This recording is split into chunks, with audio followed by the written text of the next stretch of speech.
Alhamdulillah alladzi anzala as-sakinata fi qulubil mu'minin liyazdadu imanan ma'a imanihim.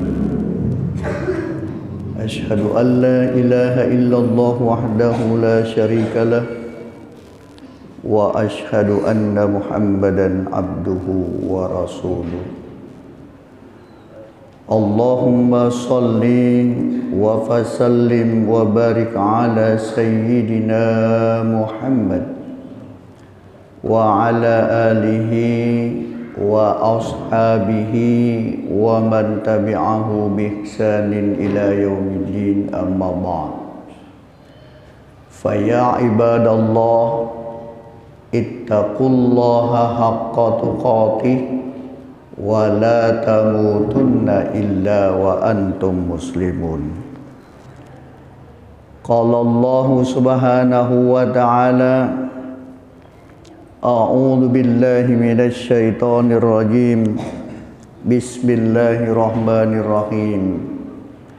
Fa amma man a'ta wattaqa wa saddaqa bil husna fasanuyassiruhu lil yusra.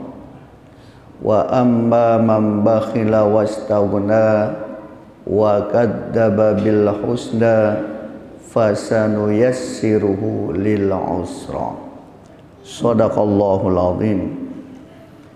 Hadirin sidang Jumat yang dimuliakan oleh Allah Subhanahu wa taala.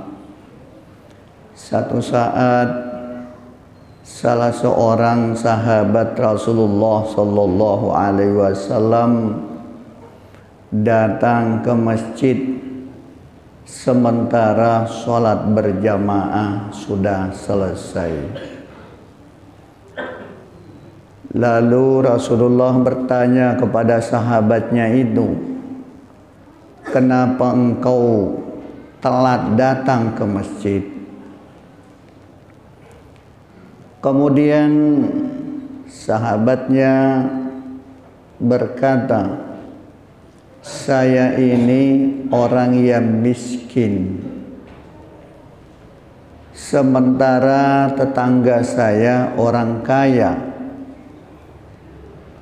Tetangga saya yang kaya ini punya sebuah pohon korma yang batangnya masuk ke dalam pekarangan rumah saya. Pada saat orang kaya itu naik ke atas kurmanya untuk mengambil buahnya, tiba-tiba salah satu dari buah itu jatuh dan itu jelas masuk ke dalam pekarangan saya. Nah, oleh anak saya melihat ada satu biji korma jatuh, diambilnya dan dimakan. Yang punya korma melihat anak saya makan itu, buru-buru turun dari atas. Lalu kemudian mengambil anak saya dan mulutnya dikorek-korek sampai anak saya muntah dan memuntahkan kurma yang sudah dimakannya. Kurma yang sudah dimuntahkan itu oleh sang kaya yang pelit itu diambilnya. Inilah peristiwa yang kemudian menyebabkan saya telat ke masjid. Saudara-saudara kaum muslimin yang dimuliakan oleh Allah, mendengar cerita itu, Rasulullah sallallahu alaihi wasallam memerintahkan ke sahabat yang lain untuk memanggil orang kaya tadi. Setelah orang kaya sampai di depan Rasulullah sallallahu alaihi wasallam, Rasulullah sallallahu alaihi wasallam menawarkan kepadanya, sebuah korma di dalam surga. Wahai saudaraku, maukah engkau menjual kormamu itu yang batangnya masuk ke dalam pengarangan sahabat kita ini? Saya akan beli kurma Anda dengan sebuah kurma yang ada di dalam surga. Kurma yang lezat rasanya, tidak pernah putus buahnya. Saudara-saudara, sang kaya yang ditawarkan kurma dengan menukar sebuah kurma yang di dalam surga tadi menolak, tidak percaya tentang adanya pahala. Itu yang kemudian Allah turunkan ayat, wa amma man bakhila wastaghna wa kadzdzaba bil husna fasanuyassiruhu lil usra. Orang-orang yang pelit, rakus dalam hidupnya dan mendustakan pahala yang baik yang telah dijanjikan oleh Allah di dalam surga, maka orang itu akan dibikin sulit hidupnya, akan dibikin susah hidupnya oleh Allah Subhanahu wa ta'ala. Saudara-saudara kaum muslimin, di sisi lain ada seorang sahabat. Sahabat ini adalah termasuk sahabat yang kaya raya juga. Mendengar pembicaraan Rasulullah yang menawarkan kurma yang ada di dalam surga, namun yang ditawarkan itu tidak mau menerimanya. Setelah orang kaya tadi yang pelit pulang, orang kaya ini mendekati Rasulullah sallallahu alaihi wasallam. Ia berkata kepada Rasulullah, kalau saya yang beli kurma satu batang itu, apakah Allah juga memberikan saya satu batang kurma yang engkau telah sebutkan tadi? Maksudnya, kalau saya beli kurma itu lalu saya sedekahkan, apakah saya akan mendapatkan kurma yang telah engkau tawarkan kepada orang tadi itu di dalam surga? Kata Rasulullah, iya, kalau kamu beli kurma itu lalu engkau sedekahkan, saya akan balas nanti di dalam surga sebuah kurma yang lezat rasanya, yang tidak pernah putus buahnya. La maqtu'atun wala mamnu'ah. Buah di dalam surga tidak pernah putus buahnya dan tidak pernah terlarang untuk dimakannya. Saudara-saudara kaum muslimin, mendengar jawaban Rasulullah sallallahu alaihi wasallam bahwa dia akan mendapatkan kurma itu nanti di dalam surga, dia datangi orang kaya pelit tadi. Dia tawar kurmanya. Kata orang kaya yang pelit tadi, bilangnya, saya baru mau menjual kurma satu saya ini, kalau dibeli dengan 40 batang kurma yang sudah siap untuk diambil buahnya dengan tanah-tanahnya. Luar biasa tawarannya. Hadirin, seorang kaya tadi yang mendekati Rasulullah mengharapkan pahala surga tidak perlu ditawar-tawar lagi. Dia beli kurma yang satu itu dengan 40 batang kurma yang buahnya tinggal diambil dan buahnya pun sangat enak dimakan. Dengan tanah-tanahnya dia jual, beli sebatang kurma.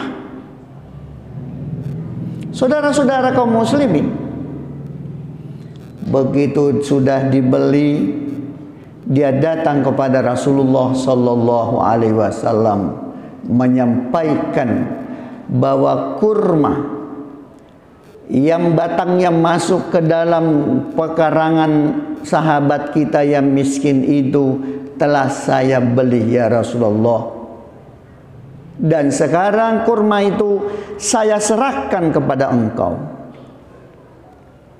Lalu seterusnya Rasulullah memanggil sahabatnya yang miskin tadi,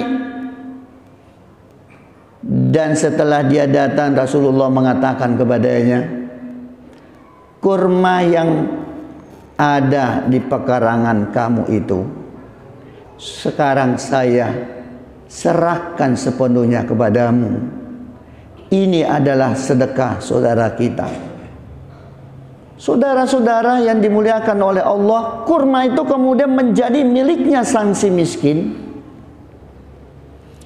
Kemudian Allah turunkan ayat, fa amma man a'ta wattaqa wa saddaqa bil husna fasanuyassiruhu lil yusra.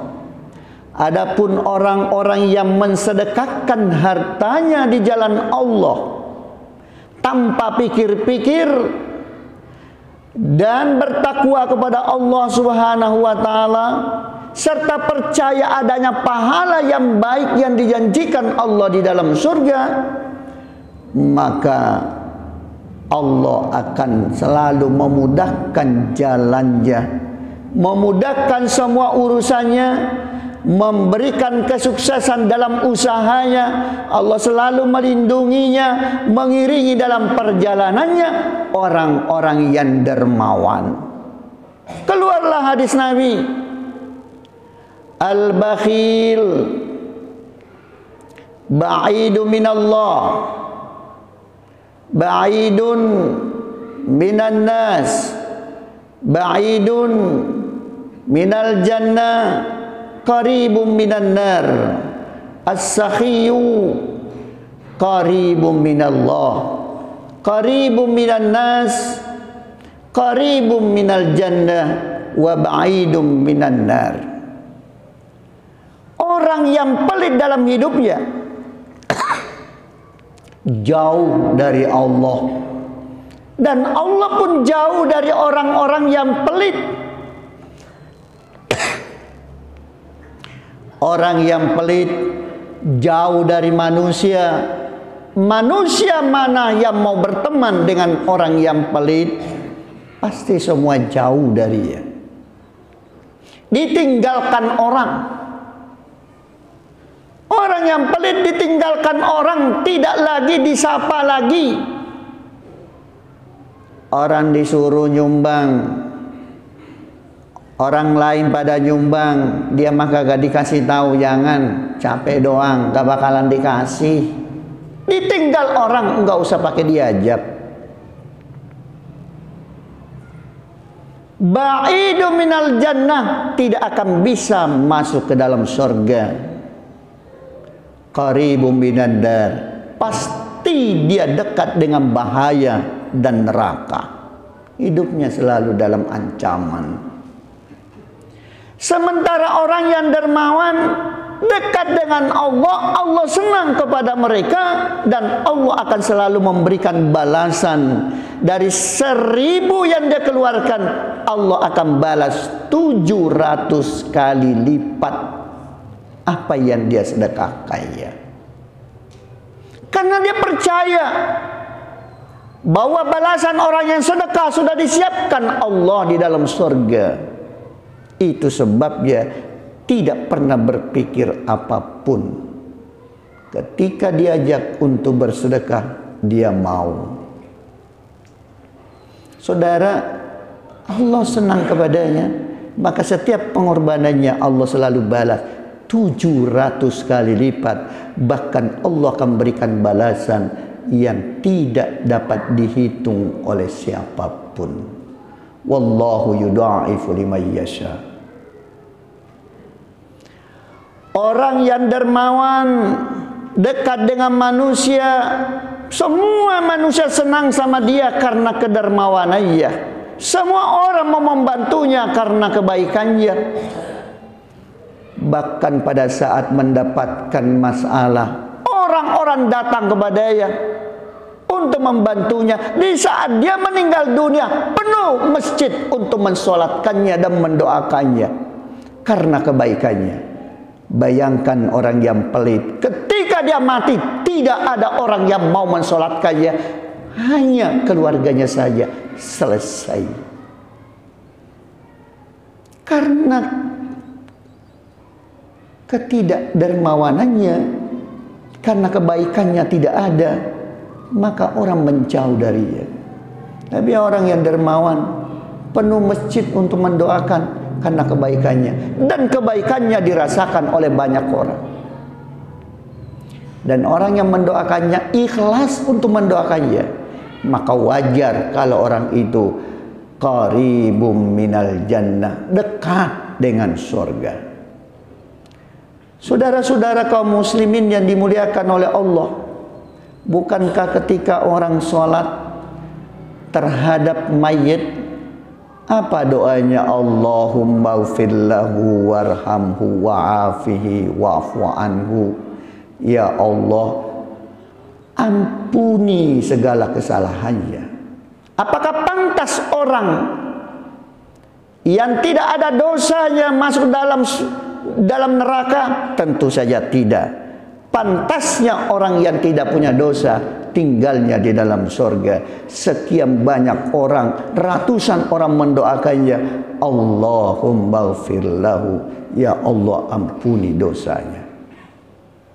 Warhamhu, ya Allah sayangi dia, kebaikannya terlalu banyak buat kita.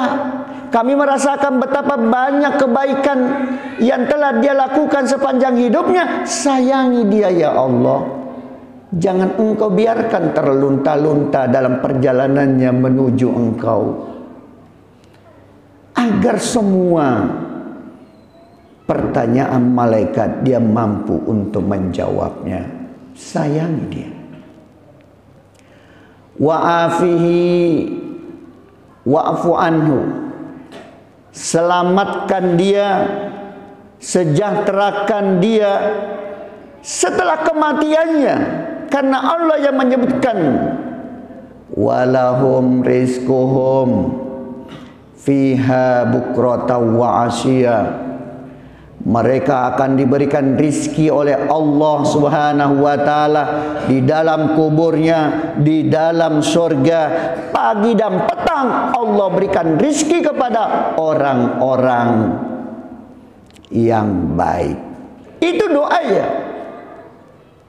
Wa'fu anhu, maafkan apabila dia bersalah. Saudara-saudara kaum muslimin yang dimuliakan oleh Allah, itulah sebabnya Nabi mengatakan orang yang dermawan dekat dengan Allah, dekat dengan manusia, dekat dengan surga, jauh dari neraka. Karena semua orang mendoakan agar dijauhkan dari segala siksaan, baik siksaan kubur maupun siksaan akhirat. Wa abhidu min adabil qabri wa adabin nar. Jauhkanlah dia ya Allah dari siksaan kubur dan dari siksaan api neraka. Nah saudara-saudara kaum muslimin, terakhir kemudian Rasulullah menggarisbawahi as-sadaqatu tajlibur rizqa wa tarfa'ul bala. Sering hadis ini kita dengar. Orang yang dermawan, orang selalu bersedekah, akan memancing datangnya banyak rizki kepadanya. Semakin banyak sedekahnya orang, semakin lapang dan luas rizkinya. Dan wa tarfa'ul bala, maka dijauhkan dari segala bencana dan musibah orang yang banyak bersedekah di jalan Allah Subhanahu wa taala. Mudah-mudahan Allah terima segala kebaikan kita, mengampuni segala kesalahan dan dosa kita, dan mudah-mudahan Allah jadikan keluarga kita keluarga yang sakinah, mawaddah warahmah, serta menjadikan putra-putri kita, keturunan-keturunan kita anak-anak yang soleh dan soleha. Mudah-mudahan Allah kabulkan cita-cita mereka. Kepada saudara-saudara kita, jamaah kita yang sedang sakit, mudah-mudahan mereka cepat disembuhkan oleh Allah Subhanahu wa ta'ala. Dan kepada kita yang hadir dalam kesempatan siang hari ini, mudah-mudahan diberikan kesempatan oleh Allah Subhanahu wa ta'ala untuk menunaikan ibadah haji dan umrah ke Baitullahil Haram. Amin ya rabbal alamin. Barakallahu li wa lakum fil Qur'anil azim wa nafa'ani wa iyyakum bima fihi minal ayati wat dzikril hakim.